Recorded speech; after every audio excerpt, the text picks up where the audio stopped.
इसमें आधुनिक इतिहास एवं स्वतंत्रता आंदोलन के बारे में जानते हैं और इससे संबंधित प्रश्नों को समझते हैं कि बहुत ही इम्पोर्टेंट होते हैं।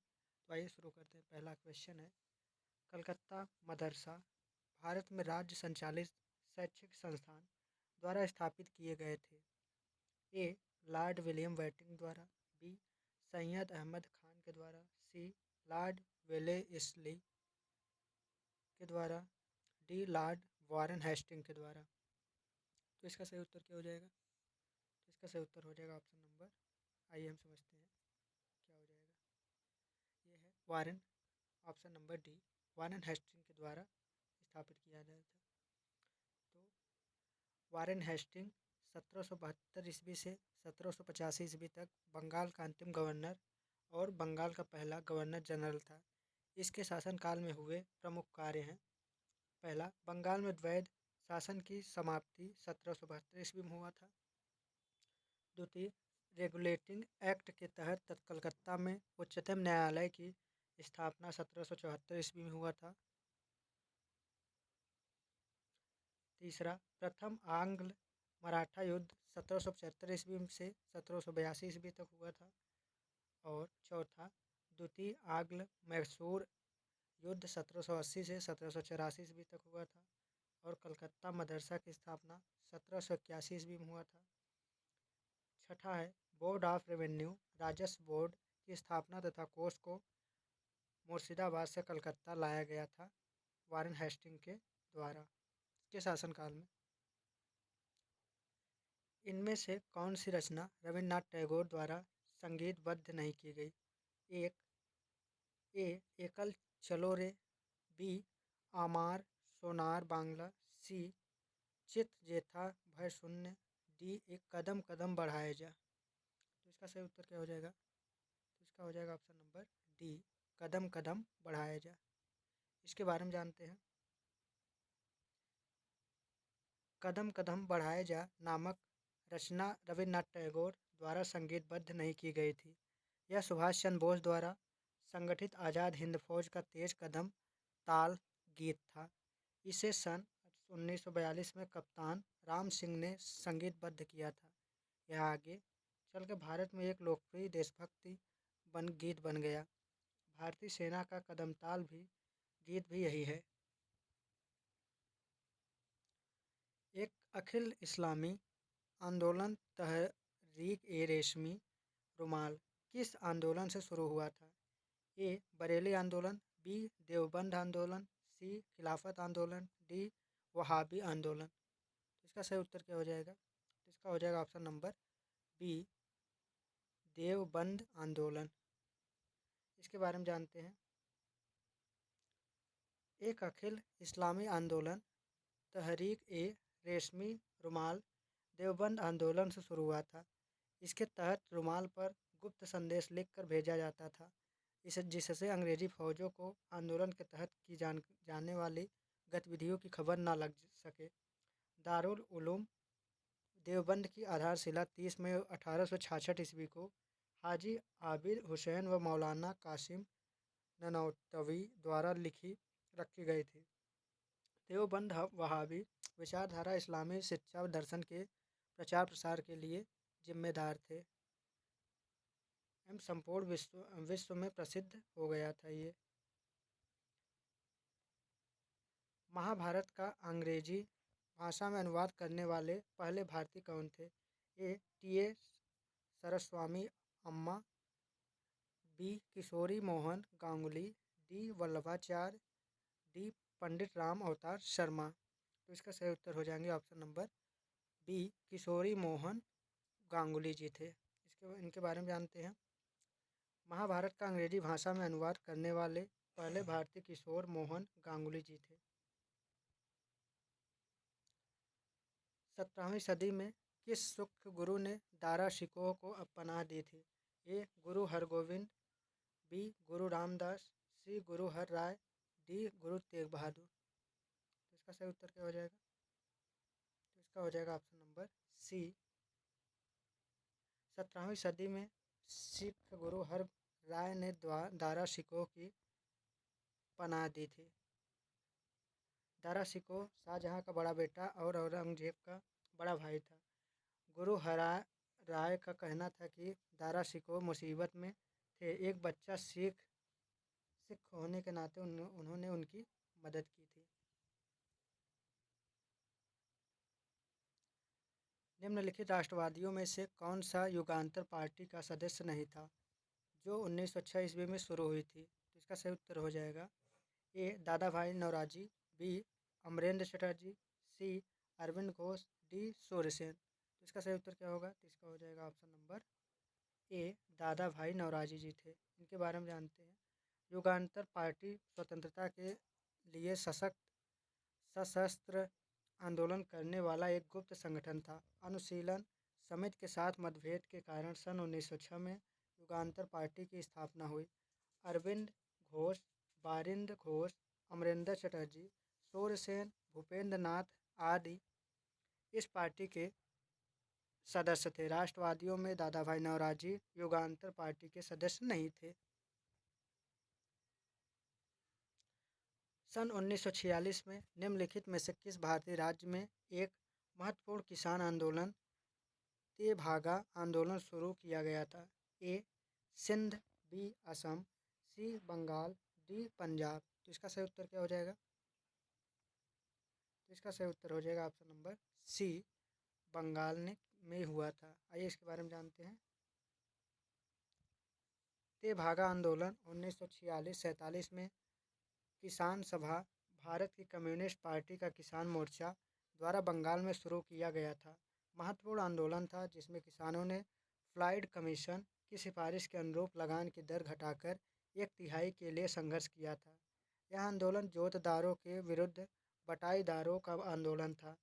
इस आंदोलन के महत्वपूर्ण नेता काम्पा राम सिंह एवं भवन सिंह थे।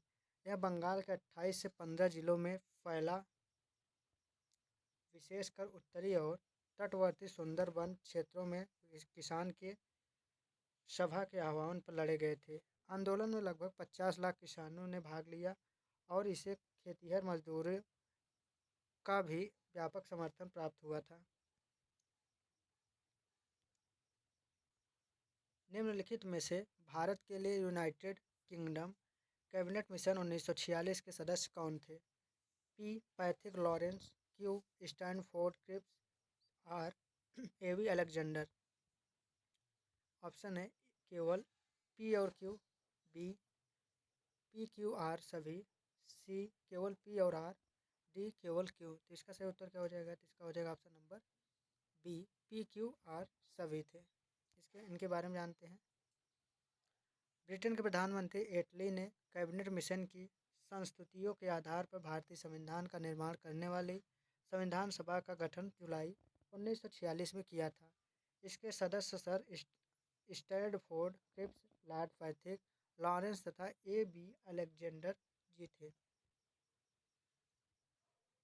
निम्नलिखित में से किस दिन खिलाफत आंदोलन दिवस मनाया गया था? ए 13 अप्रैल 1919, बी 17 अक्टूबर 1919, सी 23 नवंबर 1919, डी 7 मई 1919। तो इसका सही उत्तर क्या हो जाएगा? इसका सही उत्तर हो जाएगा ऑप्शन नंबर बी, खिलाफत आंदोलन 17 अक्टूबर 1919 को मनाया गया था। भारत में मुख्य रूप से मुसलमानों द्वारा चलाया गया यह एक राजनीतिक धार्मिक आंदोलन था। इस आंदोलन का मुख्य उद्देश्य भारतीय मुसलमानों का मित्र राष्ट्रों के विरुद्ध, विशेषकर ब्रिटेन के खिलाफ टर्की के खलीफा के समर्थन में आंदोलन था। सन 1924 में मुस्तफ़ा कमाल के खलीफा पद के समाप्त किए जाने के बाद यह अपने आप समाप्त हो गया था। इंडियन नेशनल आर्मी INA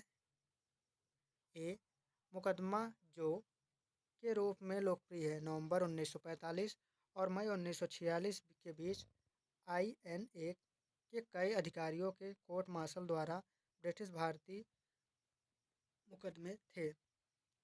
ए लाल किला मुकदमा, बी आज़ाद हिंद मुकदमे, सी देशभक्त मुकदमे, डी रंगून मुकदमे। तो इसका सही उत्तर हो जाएगा ऑप्शन नंबर ए, लाल किला मुकदमा। तो इसके बारे में जानते हैं। इंडियन नेशनल आर्मी INA मुकदमे जो लाल किले के रूप में भी लोकप्रिय हैं। 1945 और 46 में INA के कई अधिकारियों पर मुकदमा चलाया गया, जिसमें कांग्रेस द्वारा आज़ाद हिंद बचाओ समिति का गठन किया गया। उसका नेतृत्व भूलाभाई देसाई, जिसमें कर्नल प्रेम सहगल, कर्नल गुरुदयाल ढिल्लन तथा मेजर शाहनवाज खान पर संयुक्त रूप से मुकदमा चलाया गया था। अधिकृत रूप से स्वतंत्रता की घोषणा करते हुए भारतीय राष्ट्रीय कांग्रेस ने कौन सी तारीख को स्वतंत्रता दिवस घोषित किया था? ए 26 जनवरी 1930, बी 26 जनवरी 1950, सी 19 दिसंबर 1929, डी 15 अगस्त 1947। तो इसका सही उत्तर क्या हो जाएगा? इसका सही उत्तर हो जाएगा ऑप्शन नंबर ए 26 जनवरी 1930। इसके बारे में जानते हैं। अधिकृत रूप से स्वतंत्रता की घोषणा करते हुए भारतीय राष्ट्रीय कांग्रेस ने 26 जनवरी 1930 को स्वतंत्रता दिवस घोषित किया था।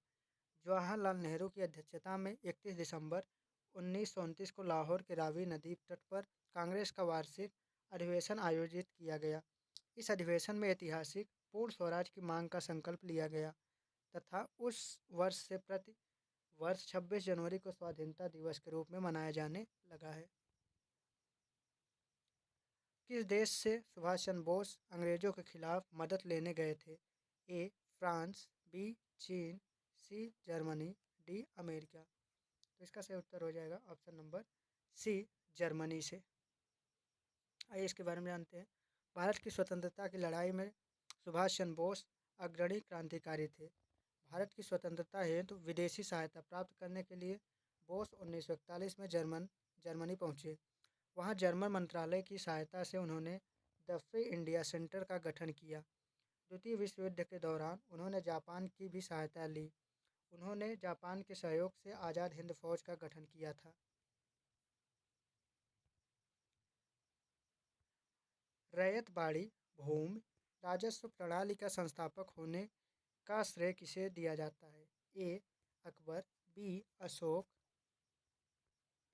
सी चाणक्य, डी टोडरमल। तो इसका सही उत्तर क्या होगा? इसका हो जाएगा ऑप्शन नंबर डी टोडरमल था। रैयतवाड़ी भूमि राजस्व प्रणाली का संस्थापक होने का श्रेय टोडरमल को दिया जाता है।